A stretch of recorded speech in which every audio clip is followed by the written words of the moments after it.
आज हम लोग शुरू करेंगे अपने क्लास 9th के इकोनॉमिक्स से chapter number 4 food security in India. और ये हमारा चैप्टर सबसे लास्ट चैप्टर है इकोनॉमिक्स का, फूड सिक्योरिटी इन इंडिया।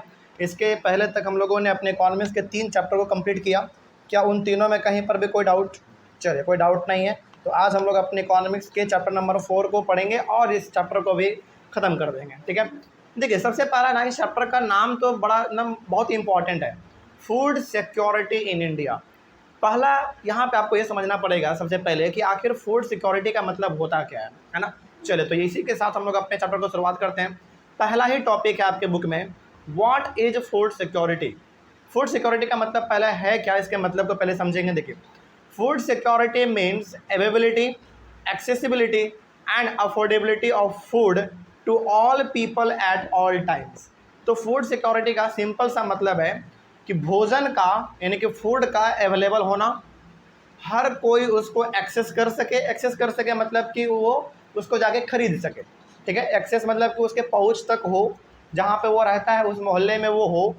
और तीसरा है अफोर्डेबिलिटी, और उसको वो अफोर्ड भी कर सके, है ना, भोजन अपने खाने के लिए, लोगों के लिए। जो एक बार दोबारा, अवेलेबिलिटी, एक्सेसिबिलिटी और अफोर्डेबिलिटी। अवेलेबिलिटी का मतलब हो गया भोजन का हर समय पे होना। एक्सेसिबिलिटी का मतलब हो गया कि आदमी जहाँ भी रह रहा है वहाँ तक उसके एरिया में फूड अवेलेबल होना। और दूसरा तीसरा अफोर्डेबिलिटी, लोग उसको खरीद पा रहे हैं कि नहीं पा रहे हैं। तो ये तीनों टर्म को मिला के हम लोग एक साथ कहेंगे कि यही है हमारा फूड सिक्योरिटी इन इंडिया। तो और हाँ, यहाँ पे एक और बात लिखा हुआ था, food to all people at all time, यानी कि हर आदमी के पास भोजन का अवेलेबिलिटी होना, एक्सेसिबिलिटी होना, अफोर्डेबिलिटी होना, और वो भी हर समय। तो इसी चीज़ को हम लोग कहेंगे फूड सिक्योरिटी। तो अब यदि चलते फिरते मान लीजिए कोई आपसे पूछ दे कि आप फूड सिक्योरिटी का मतलब से क्या समझते हैं, तो फूड सिक्योरिटी का सिंपल सा मतलब है फूड का अवेलेबल होना, एक्सेसिबिलिटी होना और अफोर्डेबिलिटी होना, यानी कि हर आदमी के पास वो अवेलेबल हो, उस जहाँ भी वो रहता है वहीं से वो उसको एक्सेस कर सके, खरीद सके। और तीसरा बात, वो उसको अफोर्ड कर सके, सबसे बड़ा बात। अब मान लीजिए कि भोजन है मार्केट में, मान लीजिए चावल है दुकान में, चावल दाल सब चीज़ है, और आपके बगल में भी है, आप उसको एक्सेस भी कर सकते हैं, लेकिन आपके पास पैसा ही नहीं है, तो क्या आप अफोर्ड कर पाएंगे? नहीं कर पाएंगे। तो इसका मतलब हो गया कि तीनों का तीनों टर्म होना बहुत ही इंपॉर्टेंट है। ठीक है, अवेलेबल होना, एक्सेसिबिलिटी होना और अफोर्डेबिलिटी होना, तभी जाकर वो हमारा कहलाएगा फूड सिक्योरिटी। ठीक है, चलिए, तो फूड सिक्योरिटी का मतलब को हम लोग समझ चुके हैं। अब हम लोग यहाँ पे बात करेंगे आगे। Availability of food means food production with in the country, food imports and the previous years stock stored in government granaries. देखो, अवेलेबिलिटी ऑफ फूड का मतलब क्या होता है? अवेलेबिलिटी ऑफ फूड का मतलब होता है फूड का प्रोडक्शन होना, वो भी आप ही के कंट्री के अंदर, पहला बात। दूसरा बात, यदि आपके यहाँ पे मान लीजिए कि आपके कंट्री में फूड नहीं है, तो कहीं से आप इंपोर्ट कर लो, यानी कि आप अपने कंट्री में फूड का प्रोडक्शन करो या फिर कहीं बाहर से मंगा लो, लेकिन आपके कंट्री में फूड का अवेलेबल होना जरूरी है। ठीक है, and the previous years stock stored in government granaries. देखो, ये भी बहुत इंपॉर्टेंट पॉइंट है। अब गवर्नमेंट क्या करती है ना, हमारे भारत में गवर्नमेंट के पास ना बहुत बड़ा गोदाम है, बहुत बड़ा गोडाउन है गवर्नमेंट के पास, गवर्नमेंट ऑफ इंडिया के पास बहुत बड़ा गोडाउन है। उस गोडाउन में वो इतना अनाज भरे हुए है, इतना अनाज भरे हुए है कि हमारे देश में मान लीजिए कि एक साल के लिए यदि भुखमरी भी आ जाए ना, तो गवर्नमेंट उसको कंट्रोल कर लेगी। सेंट्रल गवर्नमेंट के पास अपना अलग स्टॉक है अनाज का, स्टेट गवर्नमेंट के पास अपना अलग है। जैसे हम हमारे बिहार गवर्नमेंट के पास, क्या आपको नहीं लगता है कि उसके पास स्टॉक होगा? बिल्कुल होगा, और बहुत बड़े लेवल पे होगा, है ना। और इसीलिए आप देखते हैं वो जो छोटा मोटा हमारा राशन शॉप होता है, जिसको हम लोग राशन कार्ड से जाके अनाज खरीदते हैं, ये सब अनाज कहाँ से आ रहा है? गवर्नमेंट के ग्रैनरी से ही आ रहा है, गोडाउन से ही आ रहा है।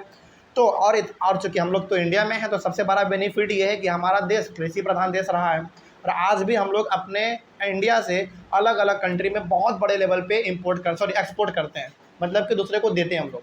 जैसे अभी फ़िलहाल में हमको यहाँ पे एक केस याद आ गया, न्यूज़ में आया था। अफ़गानिस्तान में अभी कुछ महीने पहले अफ़गानिस्तान में कुछ महीने पहले अनाज का बहुत किल्लत था, बहुत कमी। और जबकि अफ़गानिस्तान से इंडिया का उतना अच्छा रिलेशन भी नहीं है, इसके बावजूद भी इंडियन गवर्नमेंट ने जाके उसको सपोर्ट किया, अनाज उसको भेजा, तो उन लोगों ने थैंक यू कहा बदले में। ठीक है, चलो, तो यही चीज़ यहाँ पे है। तो यहाँ पे कहा गया था कि फूड का आपके कंट्री के अंदर ही प्रोडक्शन होना, या फिर नहीं है तो कहीं से आप इंपोर्ट कर लीजिए, या फिर आपके गवर्नमेंट के ग्रेनरीज में जो अनाज रखे हुए हैं, ये सब का सब हमको क्या बताता है, अवेलेबिलिटी ऑफ फूड बताता है। ठीक है, आगे accessibility of food means food is with in reach of every person. Accessibility का मतलब है कि हर आदमी के पहुंच तक हो, मतलब कि मान लीजिए हम रह रहे हैं बहुत दूर गांव एरिया में और वहाँ पे अनाज का एक भी दुकान ही नहीं है, तो फिर क्या फ़ायदा मेरा वहाँ पे रहने का। तो एक्सेसिबिलिटी का मतलब होता है कि आदमी के नज़दीक हो दुकान, वहाँ पे जाके वो खरीद सके। ठीक है, आगे affordability of food means an individual has enough money to buy sufficient safe and nutritious food. Affordability का मतलब है कि आदमी के पास कम से कम इतना पैसा जरूर हो कि वो अनाज को अपना खरीद सके, खा सके और अपना एक हेल्दी लाइफ स्पेंड कर सके। कोई दिक्कत इसमें? तो अब इन तीनों के मतलब को आपने समझ भी लिया। अवेलेबिलिटी का मतलब क्या होता है, एक्सेसिबिलिटी का मतलब क्या होता है और अफोर्डेबिलिटी का मतलब क्या होता है, और इन तीनों को आप एक साथ कंबाइन कर दो, वही हो गया हमारा फूड सिक्योरिटी। ठीक है, और हम लोग चूंकि बात कर रहे हैं इंडिया के बारे में, तो पूरा नाम हो गया इसका फूड सिक्योरिटी इन इंडिया। ठीक है, आगे बढ़ते हैं। 10 food security is insured in a country only if. तो अब यहाँ पे कोई पूछा जाए कि फूड सिक्योरिटी किसी भी कंट्री में कब हमारा फुलफिल हो सकता है, कब होगा? देखो, enough food is available for all the person, यानी कि हर इंसान के लिए कम से कम उतना भोजन तो जरूर हो जितना कि उसको खाने के लिए चाहिए। ठीक है, पहला बात।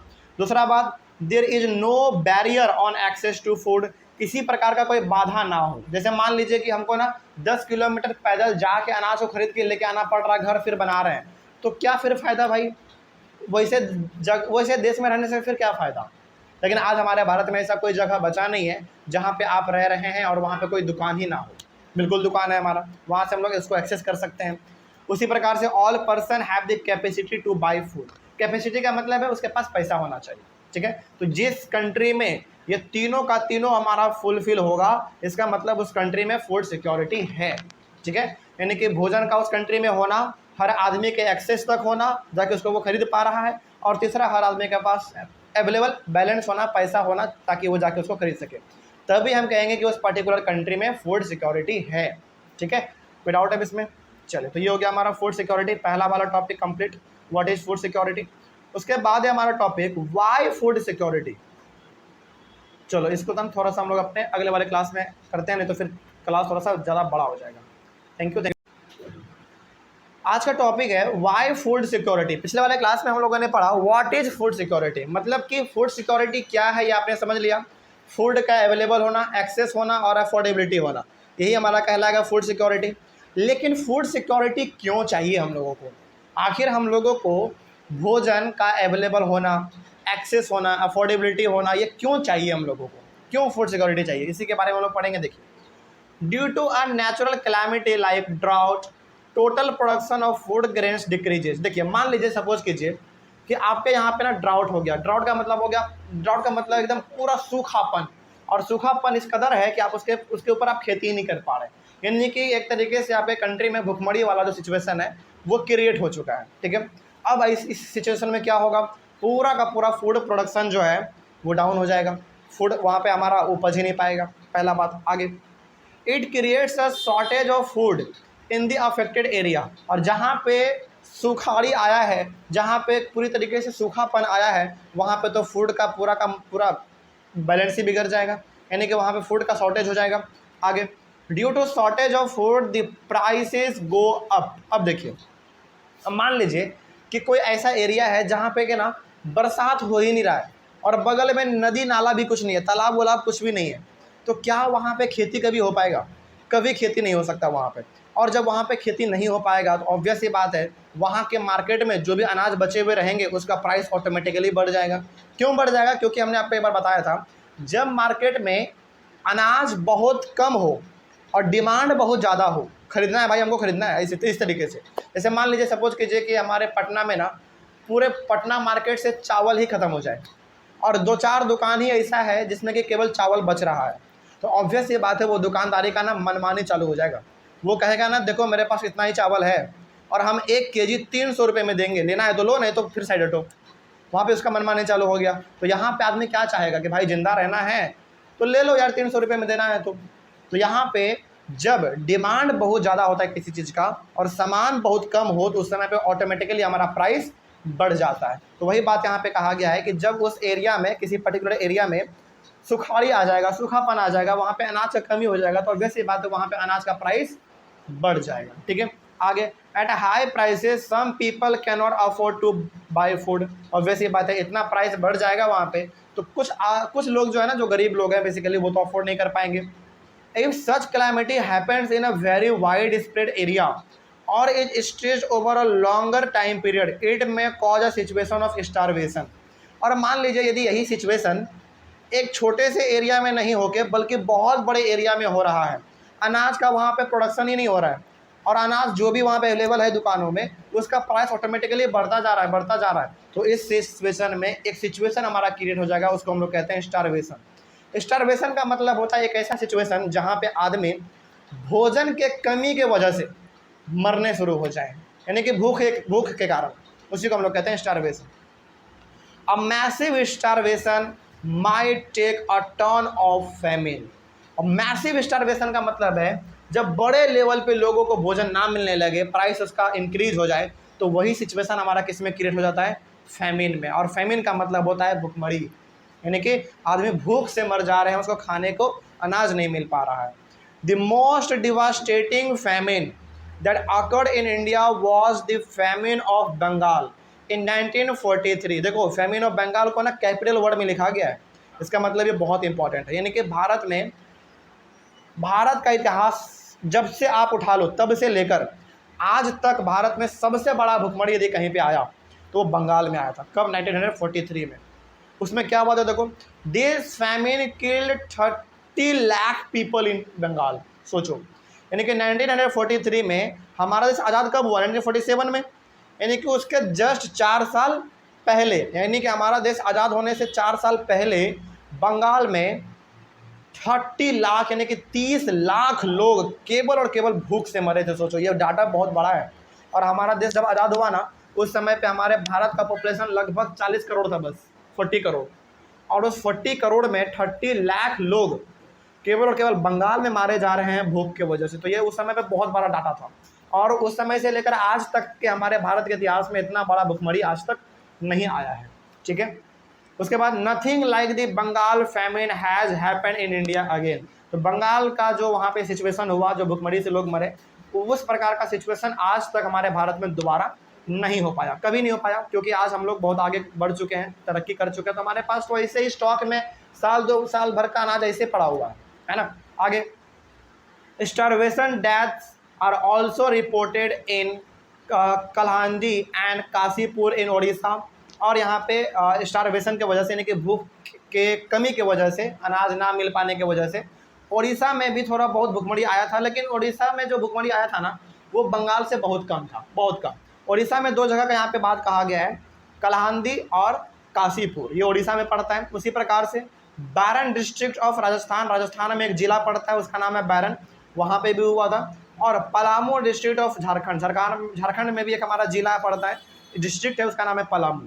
And many other remote areas during the recent years, यानी कि हमारे भारत में कुछ ही सालों के अंदर इन सारे जगहों में भी भुखमरी देखने को मिला है।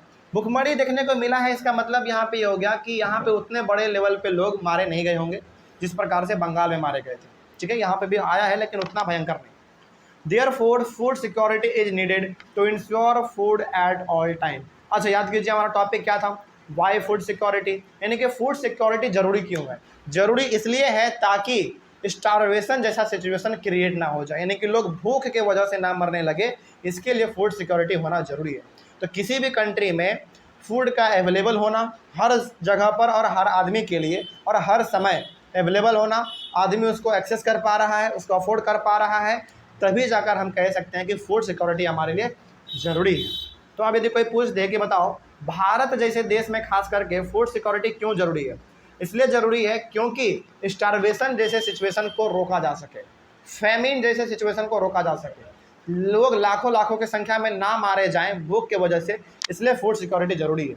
यानी कि गवर्नमेंट के पास इतना अनाज हमेशा होना चाहिए कि यदि कहीं पे भुखमरी आया है, कहीं पे लोगों को अनाज नहीं मिल पा रहा, तो वहाँ पे अनाज पहुँचाया जा सके।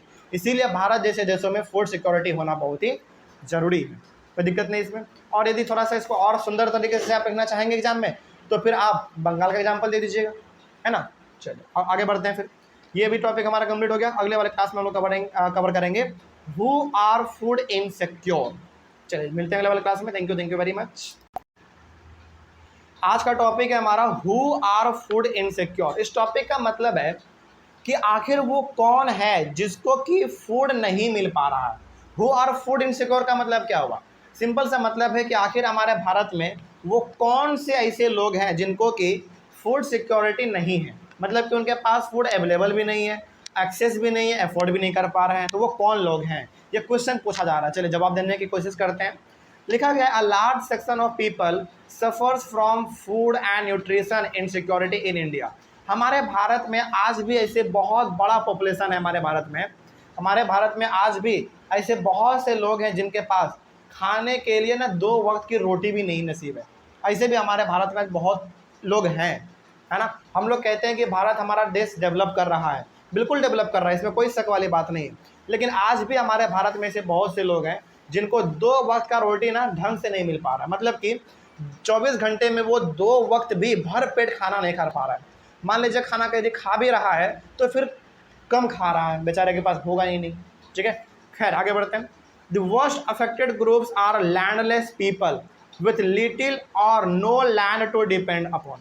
तो हमारे भारत में सबसे ज़्यादा समस्या यदि भूख का है, किसी के पास अनाज का किसी के पास है, तो उसके पास है जो कि लैंडलेस है, जिनके पास अपना खुद का ज़मीन नहीं है, या फिर ज़मीन है भी तो बहुत कम है।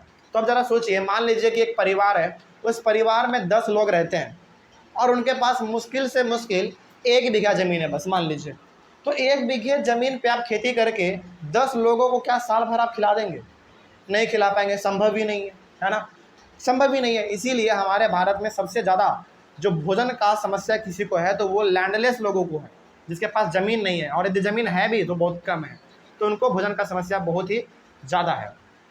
आगे, in the urban areas the food insecure families are those whose working members are generally employed in ill-paid occupations and casual labor market। देखो यदि बात करें गाँवों में, कि गाँवों में सबसे ज़्यादा समस्या किसको झेलना पड़ता है, तो हमारे होगा लैंडलेस लोग। लेकिन यदि बात करें अर्बन एरिया के बारे में, शहर में, तो बोला जाएगा कि शहर में सबसे ज़्यादा समस्या भोजन का किसको होता है, तो शहर में सबसे ज़्यादा समस्या भोजन का उसको होता है जो कि इल पेड ऑक्यूपेशन में। इल पेड ऑक्यूपेशन का मतलब होता है वो काम तो कर रहे हैं लेकिन उसको टाइम टू टाइम पेमेंट नहीं मिल रहा है। उसका मालिक बोल रहा है कि चलो 10 दिन के बाद देंगे, 15 दिन के बाद देंगे। अरे भाई आप 10 दिन के बाद पेमेंट दोगे, 10-15 दिन के बाद पेमेंट दोगे, तो क्या 10 दिन वो आदमी भूखा रहेगा? नहीं। तो इल पेड ऑक्यूपेशन का मतलब वही है जिसमें कि आदमी काम तो कर रहा है लेकिन उसको टाइमली पेमेंट नहीं मिल पा रहा है। ठीक है। और दूसरा है हमारा casual labour market. Casual labour market का मतलब हो गया कि आज काम है, 10 दिन काम नहीं है, फिर उस खाली बैठ जाओ 10 दिन, फिर 20 दिन काम है, फिर 30 दिन अगले दिन काम नहीं है ना। इस प्रकार के कामों को हम लोग कहते हैं कैजुअल लेबर मार्केट। तो शहरों में खास करके उनके पास ज़्यादा समस्या भोजन का है जो कि इन प्रकार के कामों में लगे हुए हैं। ठीक है। आगे, inability to buy food also plays a role in food insecurity. अब देखो, आदमी भोजन कब नहीं खरीद पाएगा? तब नहीं खरीद पाएगा जब उनके पास पैसा ही ना हो। अच्छा, ऐसा होता है क्या कि आदमी के पास पैसा है और वो जानबूझ के भोजन नहीं खरीद रहा है? ऐसा तो कभी नहीं होगा भाई। पेट है, भूख तो लगेगा ही आदमी को। पानी पी के आदमी कितना दिन जिंदा रह सकता है? नहीं रह सकता है। इसका मतलब ये हो गया कि यदि आदमी भोजन को खरीदने में असक्षम है तो ये भी हमारा एक फूड इनसिक्योरिटी को ही दर्शाता है। ठीक है, यानी कि आदमी के पास भोजन खरीदने के पैसे ही नहीं है। आगे बढ़ते हैं फिर। A large proportion of pregnant mothers and children under the age of 5 years constitute an important segment of the food insecure population। देखो हमारे भारत में ना बहुत बड़े पैमाने पे जो प्रेग्नेंट मदर होती हैं, प्रेगनेंसी के वक्त ना, यानी कि जब बच्चे अपने माँ के कोख में 9 महीने रहते हैं, उस समय पे मदर को फूड का बहुत ज़्यादा इस्तेमाल, मतलब कि फूड का बहुत ज़्यादा ख्याल रखना पड़ता है। और उस केस में बेबी का डेवलपमेंट बॉडी के अंदर हो रहा होता है। और मान लीजिए यदि उसी समय पे मदर को भोजन अच्छा से ना मिले तो जो बच्चा हमारा पैदा होकर आएगा 9 महीने के बाद, ऑब्वियस ये बात है वो बच्चा बहुत ही कमज़ोर होगा, है ना। इसीलिए आपने देखा होगा कि जब कोई भी माँ प्रेग्नेंट होती हैं, कोई भी लेडी जब प्रेग्नेंट होती हैं तो उनको ना उस 9 महीने में बहुत अच्छा ट्रीट किया जाता है, बहुत अच्छे अच्छे भोजन खिलाए जाते हैं। क्यों खिलाए जाते हैं? क्योंकि उस समय पे उनको अपना पेट तो पालना ही है, साथ ही साथ जो बच्चे उनके कोख में पल रहे हैं उनके भोजन के रिक्वायरमेंट को भी पूरा करना है, ठीक है, तभी जाकर बच्चा एक हेल्दी निकल पाएगा, ठीक है। आगे बढ़ते हैं फिर।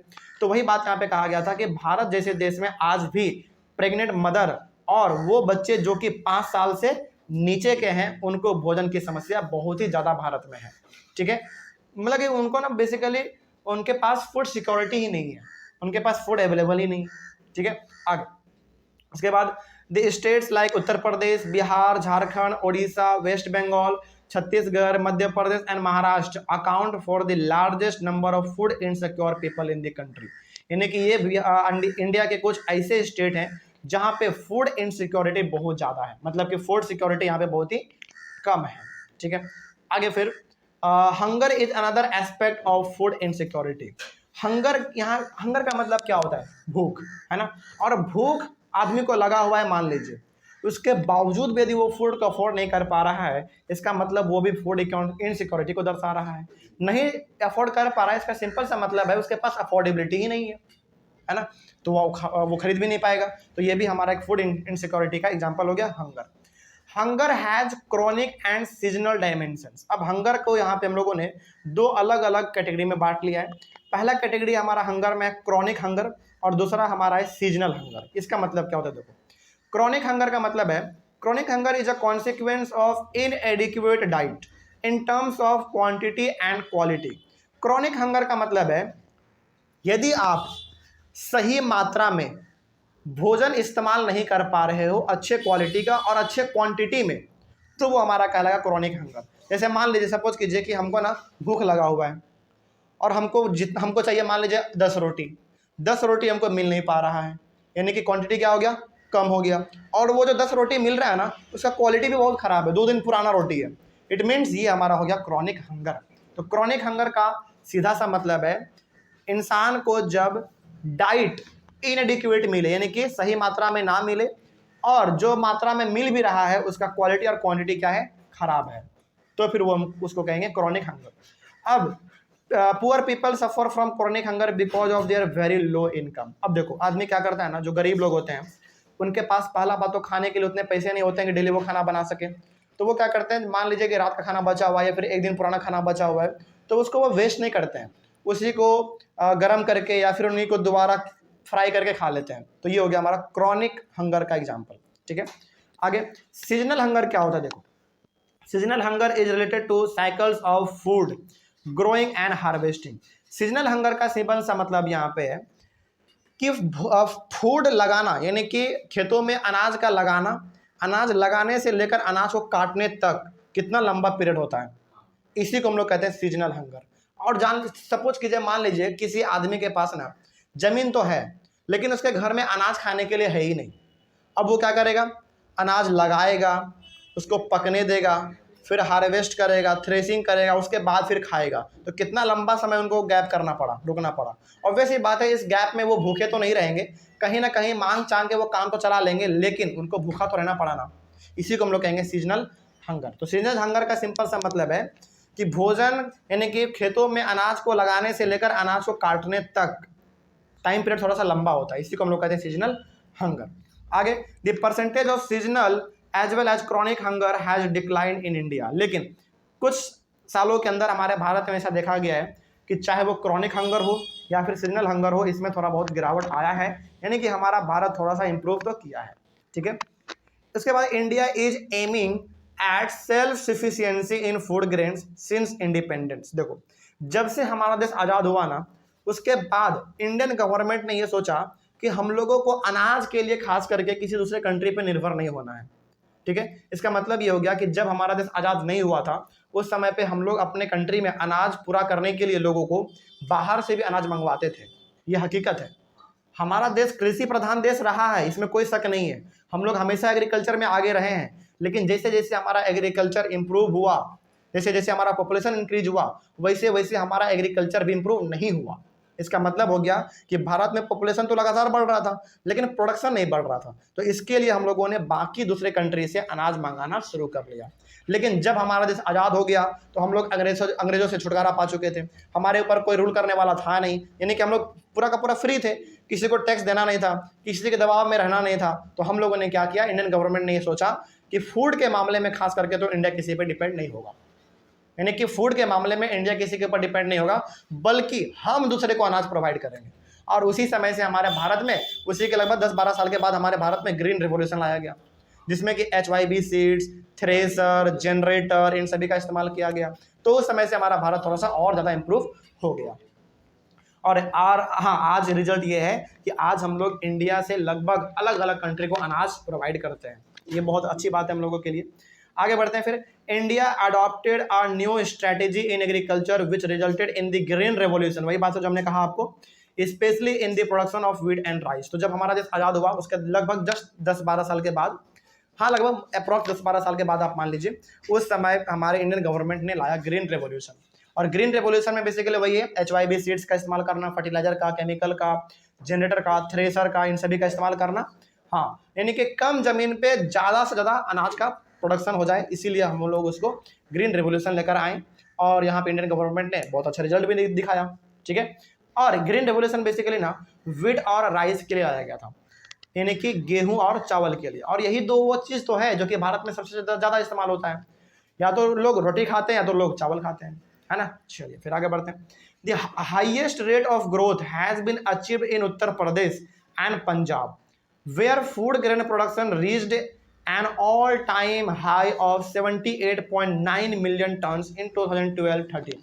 यानी कि हमारे भारत में 2012-13 का डाटा देखा गया तो उत्तर प्रदेश और पंजाब ये ऐसे दो स्टेट निकले जहां पे अनाज सबसे ज़्यादा हो रहा है। यानी कि पंजाब और उत्तर प्रदेश हमारे इंडिया के 2012-13 में ऐसा दो स्टेट सामने आया जिसमें कि अनाज का प्रोडक्शन क्या हो रहा है, सबसे ज़्यादा हो रहा है। कितना हो रहा है लगभग दोनों में मिला के, एक on an average 78.9 million ton. ये बहुत बड़ा संख्या है, ठीक है। चलिए आगे बढ़ते हैं फिर। Production of food grain in Uttarakhand, Jharkhand, Assam and Tamil Nadu has dropped. लेकिन कुछ सालों के अंदर ये देखा गया है इंडिया में कि उत्तराखंड, झारखंड, असम और तमिलनाडु, इन जगहों पर फूड प्रोडक्शन जो है ना बढ़ने के बजाय थोड़ा सा और घट गया है। इसके पीछे देखो रीजन भी है, क्या रीजन है बताते हैं आपको। उत्तराखंड आपको मालूम है पहाड़ी इलाका है, पहाड़ी इलाका है तो उतना वहाँ पे अनाज हो नहीं सकता, पहला बात। दूसरा बात, झारखंड भी एक तरीके से ना जंगली इलाका है, पूरा जंगली इलाका नहीं कह सकते हैं लेकिन फिर भी वहाँ पे ना पहाड़ी इलाका है झारखंड में, पहला बात। दूसरा बात, वो थोड़ा सा जंगल वाला इलाका ज़्यादा है झारखंड, है ना, तो वहाँ पे खेती नहीं हो सकता। दूसरा बात, असम भी हमारा थोड़ा सा पहाड़ी इलाका है, वहाँ पे असम में ना चावल दाल कम होता है, वहाँ पे चाय का खेती ज़्यादा होता है क्योंकि वो पहाड़ी इलाका है, और पहाड़ी इलाका पे चाय का खेती अच्छा होता है क्योंकि ठंडा ठंडा मौसम रहता है वहाँ पे। उसके बाद तमिलनाडु देखो, तमिलनाडु हमारा सबसे साउथ में पड़ जाओ, तमिलनाडु, वहाँ पे रीजन ये है ना होने के पीछे रीजन ये है, बगल में समुद्र है, यानी कि वहाँ का लैंड जो है ना अधिकतर समय पे उसमें ना नमक का मात्रा ज़्यादा रहता है। देखिए क्योंकि बगल में समुद्र है, और समुद्र का पानी कैसा, नमकीन पानी, और आदमी वही पानी जाके किस में देगा, खेत में देगा, तो वैसी बात है खेत का प्रोडक्शन तो गड़बड़ाएगा ही गड़बड़ाएगा, ठीक है। चलो, तो इन कारण के वजह से उत्तराखंड, झारखंड, असम और तमिलनाडु में प्रोडक्शन धीरे धीरे हमारा गड़बड़ा गया है। कोई दिक्कत है इसमें? चले, तो ये वाला भी टॉपिक हमारा कंप्लीट हो गया। तो टॉपिक का नाम था हमारा basically who are food insecure, यानी कि फूड का सबसे ज़्यादा प्रॉब्लम किसको है मालूम चल गया। गाँवों में फूड का प्रॉब्लम सबसे ज़्यादा उसको है जो कि लैंडलेस लोग हैं, जिनके पास ज़मीन नहीं है, और शहरों में फूड का प्रॉब्लम सबसे ज़्यादा उनके पास है जो कि वैसे काम में लगे हुए हैं जिनको रेगुलर पेमेंट नहीं मिल रहा है, और रेगुलर उसको पेमेंट नहीं मिल रहा है तो वो रेगुलर भोजन को खरीद के खा भी नहीं पा रहे हैं, है ना। और कैजुअल लेबर मार्केट, यानी कि बेसिकली वो लोग जिसको कि 10 दिन काम है फिर अगले 10 दिन काम नहीं है, तो वो अगले 10 दिन फिर वो क्या खाएगा, है ना। तो वैसे लोगों को बेसिकली थोड़ा सा फूड का प्रॉब्लम हो जाता है। चलिए, ये वाला टॉपिक भी हमारा कंप्लीट हो गया। अगले वाले क्लास में कवर करेंगे फूड सिक्योरिटी इन इंडिया। चलिए, तब तक के लिए थैंक यू वेरी मच। आज का हमारा टॉपिक है फूड सिक्योरिटी इन इंडिया। क्या लिखा हुआ है इसमें देखिए, आखिर इंडिया में फूड सिक्योरिटी किस लेवल का है, फूड अवेलेबल है कि नहीं है, लोगों के एक्सेस में है कि नहीं है, लोगों के लोग उसको अफोर्ड कर पा रहे हैं कि नहीं कर पा रहे हैं, देखा जाए।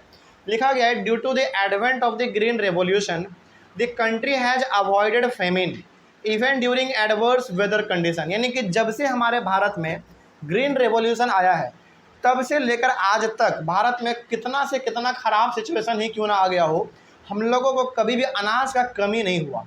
ठीक है, जैसे सपोज कीजिए कि अभी 1 साल पहले ना केरला में बाढ़ आया था, केरल में, है ना, और केरला का पूरा सिस्टम गड़बड़ा गया था। लेकिन इतना ज़्यादा हमारा इंडिया आगे है कि पूरे केरला स्टेट को संभाल लिया गवर्नमेंट ने। क्यों संभाल लिया? क्योंकि उसके पास अनाज था, मेडिसिन था, पानी था, सब कुछ था। तो अलग अलग स्टेट ने केरला का सपोर्ट किया, केरला अपने कंडीशन को सुधार लिया। ठीक है, यानी कि हमारा भारत आज इतना आगे बढ़ चुका है, इतना आगे बढ़ चुका है कि किसी भी कोने में हालत ख़राब हो तो उसको मिनटों में समझाया, यानी कि मिनटों में उसको सुधारा जा सकता है। ठीक है, आगे बढ़ते हैं फिर। India has become self sufficient in food grains during the last 30 years because of a variety of crops grown all over the country. यानी कि हमारा भारत आज अनाज के मामले में ना सेल्फ सफिशिएंट है, मतलब कि आत्मनिर्भर है। हमारा भारत आज अनाज के लिए किसी दूसरे कंट्री पर निर्भर नहीं है। ऐसा नहीं है कि भारत में दाल नहीं हो रहा है तो दाल दूसरे कंट्री से मंगा लेते हैं, मसूर का दाल नहीं है, मसूर का दाल दूसरे कंट्री से मंगा लेते हैं, नहीं। आज हमारा भारत हर प्रकार के अनाज में आगे है, हम लोग उसका प्रोडक्शन भी कर रहे हैं और हर एक प्रकार के अनाज हम लोग आज बाहर भी भेजते हैं, अलग अलग कंट्री में। जो मांगता है उसको हम लोग भेज देते हैं। लेकिन क्या फ्री में देते हैं? नहीं, फ्री में नहीं देंगे भैया, पैसा तो लेंगे, है ना, वो भी डॉलर में लेंगे। ठीक है, आगे बढ़ते हैं। तो देखो हर कंट्री इसी तौर पे काम करता है। अरे भाई मान लो कि हमारे इंडिया में बहुत अनाज है, ठीक है, तो भाई हम अपना पहले देखेंगे ना, पहले आपका क्यों देखेंगे हम, और चलो मान लो आपका देखेंगे भी, तब हम आपका देखेंगे जब हमारे कंट्री का पूरा ज़रूरत पूरा हो चुका हो तब देखेंगे। और देंगे भी तो फ्री में नहीं देंगे, पैसा लेंगे हम आपसे। आप भी जब हमको देते हैं तो पैसा लेते हैं ना, तो हम भी आपको दे रहे हैं तो पैसा लेंगे। ठीक है, तो ये काम चलता है और ये इंडिया ही नहीं हर कंट्री करता है। ठीक है, चलो आगे बढ़ते हैं फिर। तो वही इसमें लिखा गया था कि इंडिया आज अपने फूड ग्रेन के मामले में बहुत आगे है, हम लोग आत्मनिर्भर हैं, किसी पर निर्भर नहीं है, हम लोग अपना सारा अनाज अपने कंट्री में ही उगा लेते हैं। आगे बढ़ते हैं, उसके बाद लिखा हुआ है the availability of food grains at the country level has further been ensured with a carefully designed food security system by the government. हमारे इंडिया में अनाज का अवेलेबल होना हर समय पे संभव हो, इसके लिए गवर्नमेंट भी काम कर रही है। मतलब ये हो गया कि अनाज हर समय बड़े लेवल पे गवर्नमेंट के पास अवेलेबल रहे ताकि किसी भी प्रकार के सिचुएशन को संभाला जा सके, इसके लिए बढ़ चढ़ के गवर्नमेंट भी काम कर रही है। ठीक है, अब वो क्या काम कर रही है देखो। This system has 2 components, buffer stock and public distribution system. अब गवर्नमेंट क्या किया है ना, अपने कंट्री में अनाज का लेवल बरकरार रखने के लिए, बैलेंस करने के लिए गवर्नमेंट हर स्टेट में क्या बना दिए, बफर स्टॉक बना दिए और पब्लिक डिस्ट्रीब्यूशन सिस्टम बना दिए। बफर स्टॉक का मतलब है कि अनाज को बड़े लेवल पे स्टोर करो और उसी स्टोर किए हुए अनाज को पब्लिक डिस्ट्रीब्यूशन सिस्टम के तहत लोगों को कम दामों में दे दो। ठीक है, अब इन दोनों के बारे में भी थोड़ा सा पढ़ लेते हैं क्या होता है। देखो व्हाट इज बफर स्टॉक, अगला टॉपिक हमारा वही है। Buffer stock is the stock of food grains which is maintained by the government through food corporation of India, यानी कि FCI। बफर स्टॉक कुछ नहीं है, बफर स्टॉक बेसिकली अनाजों का एक स्टॉक है, यानी कि आप कह सकते हैं कि वो जगह होता है जहाँ पे एक अनाजों को बड़े लेवल पे स्टोर करके रखा जाता है। क्या 1-2 क्विंटल नहीं, लाखों लाखों करोड़ों करोड़ों क्विंटल जो है ना, उसमें अनाज को स्टोर करके रखा जाता है। और उसको मेंटेन करने का काम किसका है मालूम है? फूड कॉरपोरेशन ऑफ इंडिया का। फूड कॉरपोरेशन ऑफ इंडिया का सिंपल सा मतलब आप इसको यहाँ पे समझिए, गवर्नमेंट ऑफ इंडिया का एक अलग ही हिस्सा है, एक अलग डिपार्टमेंट है जो कि बफर स्टॉक से रिलेटेड सारे कामों को देखता है। ठीक है, अनाज कितना स्टोर करना है, कितना निकालना है, कैसे उसको मैनेज करना है, वो सारा का सारा काम फूड कॉरपोरेशन ऑफ इंडिया का है। अब बोले कि कोई फूड कॉरपोरेशन ऑफ इंडिया का मतलब क्या है, मतलब समझिए गवर्नमेंट का एक सिंपल सा डिपार्टमेंट है जो कि उनका काम पूरा वो देखता है, देख रहे उन्हीं का काम है। आगे द FCI मतलब food corporation of India purchases wheat and rice from the farmers in states where there is surplus production. अब फूड कॉरपोरेशन ऑफ इंडिया के जो एम्प्लॉय रहते हैं, जो गवर्नमेंट के जो ऑफिसर हैं, या क्या करते हैं, हर एक अलग अलग स्टेट में जाते हैं, जिस किसान के पास बहुत ज़्यादा अनाज होता है उससे ये अच्छे दामों में ख़रीद लेते हैं। इस दामों में ख़रीदते हैं कि किसानों को भी नुकसान ना हो और हमको भी फ़ायदा हो जाए। ठीक है, तो फूड कॉरपोरेशन ऑफ इंडिया के जो गवर्नमेंट के ऑफिसर होते हैं वो वैसे स्टेट में जाते हैं जहाँ पे अनाज बहुत ही ज़्यादा होता है, तो वहाँ पे जाके किसानों से अनाज खरीद लेते हैं। आगे the farmers are paid a pre announced price for the crop, this is called minimum support price. देखो क्या होता है ना, इसमें किसान खेती करने से पहले ही, जैसे हमारे बिहार में तो वो सिस्टम नहीं है, लेकिन जो डेवलप स्टेट है जैसे पंजाब, हरियाणा, उत्तर प्रदेश, इन सब जगहों पे क्या होता है, फूड कॉरपोरेशन ऑफ इंडिया का ऑफिसर आता है, किसानों से वो डायरेक्ट मिलता है और वो पहले ही बात कह देता है, देखो भाई तुम अनाज उपजाओ और तुम्हारा अनाज जो है ना हम 10 रुपये पर केजी के हिसाब से ले लेंगे।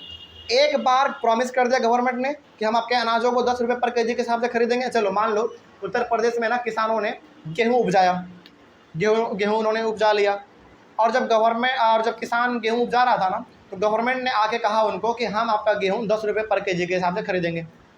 किसानों ने गेहूँ भी उपजा लिया, लेकिन मार्केट में दाम हो गया कितना रुपये, 7 रुपये मान लीजिए। तो क्या गवर्नमेंट भी 7 रुपये में खरीदेगा? नहीं, जितने में गवर्नमेंट ने वादा किया था उतने में ही गवर्नमेंट खरीदेगा।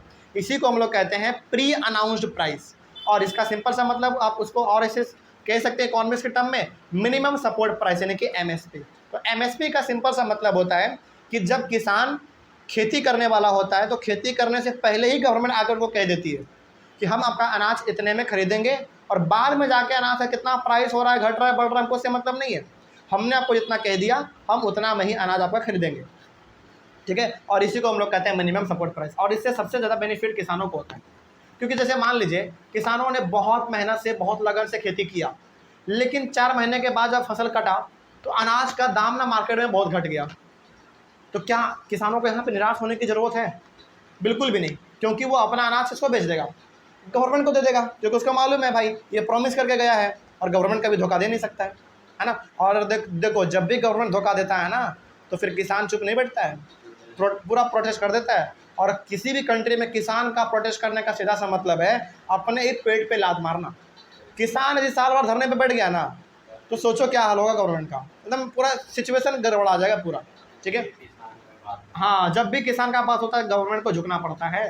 जैसे अभी आपने देखा था 1 साल पहले जो किसान आंदोलन हुआ था दिल्ली के बॉर्डर पे, कितना भयंकर 6-7 महीना लगभग आंदोलन चला, और किसान वहाँ से हटा भी नहीं, और बाद में गवर्नमेंट को वो किसान का जो लॉ था वो तीनों का तीनों वापस लेना पड़ा। यानी कि किसान का जब भी मामला आता है गवर्नमेंट को झुकना ही पड़ता है, ठीक है। चलो आगे बढ़ते हैं फिर। The MSP is declared by the government every year before the sowing season. तो वही बात है यहाँ पे, यानी कि जब भी फसल लगने वाला होता है तो फसल लगने से पहले ही गवर्नमेंट जो है ना एमएसपी डिक्लेयर कर देती है कि इस साल गवर्नमेंट आपके अनाजों को 10 रुपये पर केजी के हिसाब से खरीदेगी तो खरीदेगी, और 4 महीने के बाद फसल होने के बाद, कटने के बाद अनाज का क्या प्राइस है मार्केट में हमको उससे मतलब नहीं है। गवर्नमेंट कहती है कि यदि हमने आपसे प्रॉमिस किया है 10 रुपये पर केजी, तो हम आपका 10 रुपये पर केजी के हिसाब से ही लेंगे, और इसी को हम लोग कहते हैं एमएसपी, यानी कि मिनिमम सपोर्ट प्राइस, ठीक है। अच्छा, इसको सपोर्ट प्राइस क्यों कहा गया है? इसलिए कहा गया है ताकि किसानों को सपोर्ट मिल जाए, उसका नुकसान भी ना हो, किसानों का फ़ायदा हो जाए, और गवर्नमेंट का काम भी निकल जाए, ठीक है। आगे बढ़ते हैं फिर। Buffer stock is created by the government to distribute food grains in the deficit areas and among the poor people of the society at a price lower than the market price is known as issue price. देखो अब इसमें होता क्या है, food corporation of India के जो government के officer होते हैं वो जाते हैं किसानों के पास, जितने में उन्होंने प्रॉमिस किया था उतने में वो अनाज खरीद के लाते हैं। अनाज खरीद के वो लाते हैं, क्या वो खुद लाते हैं? नहीं, बड़े बड़े ट्रक उनके पीछे चलते हैं, बहुत बड़े बड़े ट्रक। तो वो ट्रक पे अनाजों को लोड करके कहाँ पे लाते हैं? गोडाउन में रखते हैं, और उसी को हमने क्या कह दिया? बफर स्टॉक कह दिया।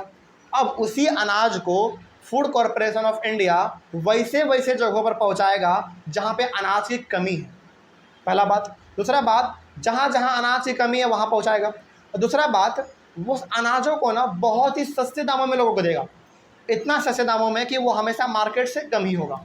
जैसे मान लीजिए आपके मोहल्ले में एक छोटा सा दुकान है, इसमें गेहूँ 20 रुपये पर केजी है, तो गवर्नमेंट वो आपको 8 रुपये, 10 रुपये, 12 रुपये, 15 रुपये केजी ही देगा। यानी कि हमेशा गवर्नमेंट जो आपको अनाज देगी वो मार्केट के प्राइस से कम में ही देगी। तो सोचो गवर्नमेंट यहाँ पे कितना अच्छा काम कर रही है, किसानों को नुकसान भी नहीं होने दिया, उससे उसका अनाज भी खरीद लिया, पहला बात। और दूसरा बात, लोगों को कम दामों में अनाज बांट भी दिया, ठीक है। और जिस प्राइस में वो बांटता है उसी को हम लोग कहते हैं इशू प्राइस। जैसे मान लीजिए कि गवर्नमेंट ने किसानों से खरीदा गेहूँ 10 रुपये पर केजी हिसाब से, हमने उसको क्या कहा? मिनिमम सपोर्ट प्राइस कहा, यानी कि एमएसपी कहा। और वही अनाज किसानों को, यानी कि गरीब लोगों को गवर्नमेंट ने बेच दिया 8 रुपये पर केजी के हिसाब से, और इसी 8 रुपये पर केजी को हम लोग क्या कहेंगे, इशू प्राइस कहेंगे। क्या कहेंगे, इशू प्राइस। तो वही यहाँ पे लिखा हुआ था, at a price lower than the market price is also known as issue price. तब जब गवर्नमेंट आपको अनाज मार्केट के प्राइस से कम प्राइस पे देने लगे, उसी प्राइस को हम लोग कहते हैं इशू प्राइस। और इशू प्राइस हमेशा मार्केट के प्राइस से कम होगा। मार्केट में यदि आपको चीनी 20 रुपये के जी से मिल रहा है, तो गवर्नमेंट आपको चीनी मात्र 8 रुपये 12 रुपये से देगा, और इसी को हम लोग कहेंगे इशू प्राइस। आगे, buffer stock also helps to resolve the problem of shortage of food during adverse weather conditions और during the periods of calamity. Buffer stock गरीब लोगों को सस्ते दामों में अनाज तो देती है, साथ ही साथ जहाँ पे बहुत बड़ा सिचुएशन क्रिएट हो जाता है, जैसे मान लीजिए भूकंप आ गया, बाढ़ आ गया, वहाँ पे अनाज का कमी हो गया, तो वहाँ पे भी बफर स्टॉक ही काम करता है, यानी कि वहीं से अनाज को निकाल के लोगों तक पहुँचाया जाता है। तो बफर स्टॉक हमारे इंडिया में एक बहुत अच्छा काम कर रहा है, इसमें कोई शक नहीं है। चलिए, कोई दिक्कत इसमें। और ये बफर स्टॉक सेंट्रल गवर्नमेंट के पास तो अपना है ही साथ हर एक स्टेट के पास भी अपना है। ठीक है, तो ये हमारा टॉपिक भी कंप्लीट हुआ। अगले वाले टॉपिक में हम लोग पढ़ेंगे what is the public distribution system. ठीक है, चलिए, तब तक के लिए thank you very much and have a nice day. मिलते हैं अगले वाले क्लास में।